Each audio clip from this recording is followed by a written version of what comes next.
Now in this tutorial, I'm going to take you through basic flat relaunches or recoveries.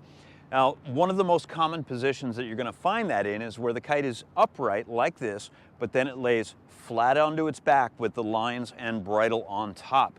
Now, the main thing that you're going to notice, the takeaway from this position is that when I'm looking to recover and it's flat, you're going to notice that I'm offsetting one hand to approximately my wrist, or maybe a little bit deeper, but not a lot. And then you're going to see me play with the amount of gas that I give the kite so that it opens back up.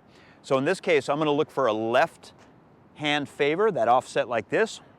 We're going on our back. Then I set that left hand, and then I play with the amount of gas so that the kite opens and sets back down on its feet. Let's try that with the right hand favor. So I've gone on my back. There's my right hand deep. My gas comes on, and you can see what happens. The kite actually opens up.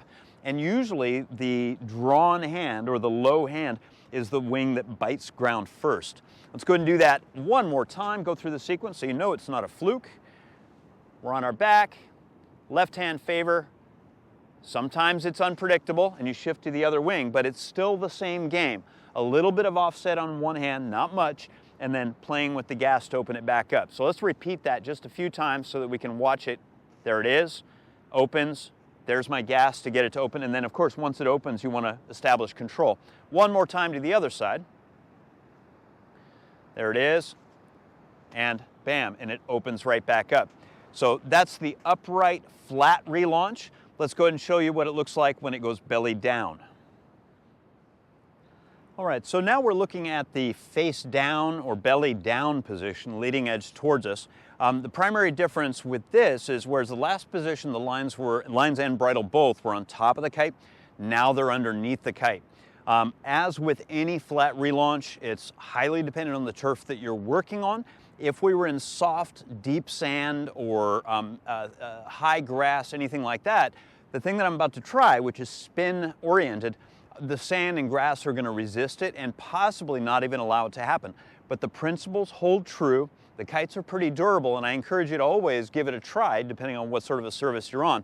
But in this particular instance, once more, the kite was on its feet. This would be a position that would be typical if the wind was light and all of a sudden the kite just went flop and fell towards you as the pilot. So again, lines and bridle are underneath the kite.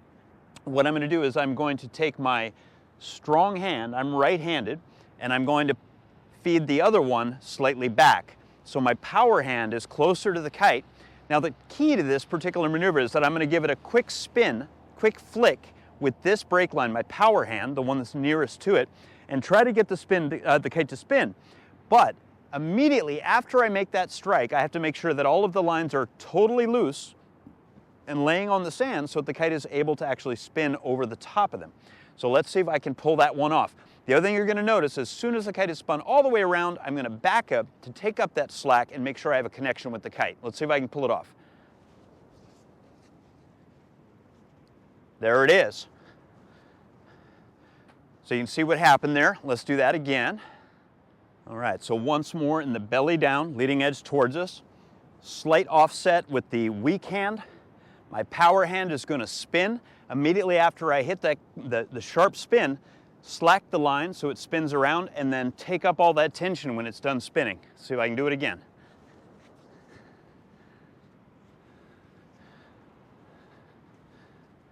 There it is. So that is the other version of the flat relaunch. The last one that I'm going to touch on is where the kite is inverted and laid back. Now, the truth of the matter is that the example I'm going to give you here is on hard pack.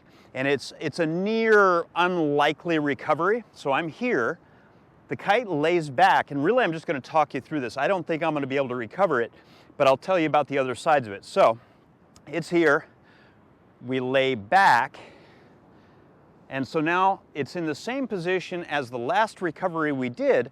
However, the lines and bridles are on top of the kite.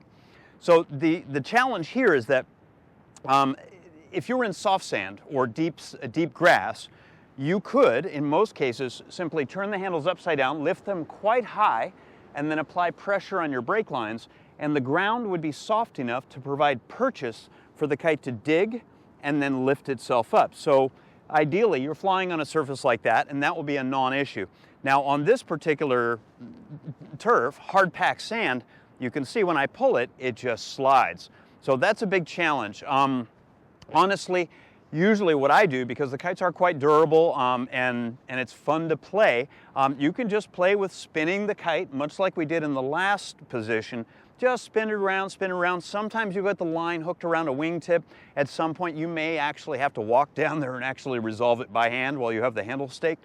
But again, this is a tough position. I'm just going to play with it, give you something to laugh at, but in general, you're just trying to spin the kite around and get it lined up again. Yep, right? And so again, that's just an example. Feel free to play with it. It is what it is, but the other two primary positions, those are clean, clear recoveries.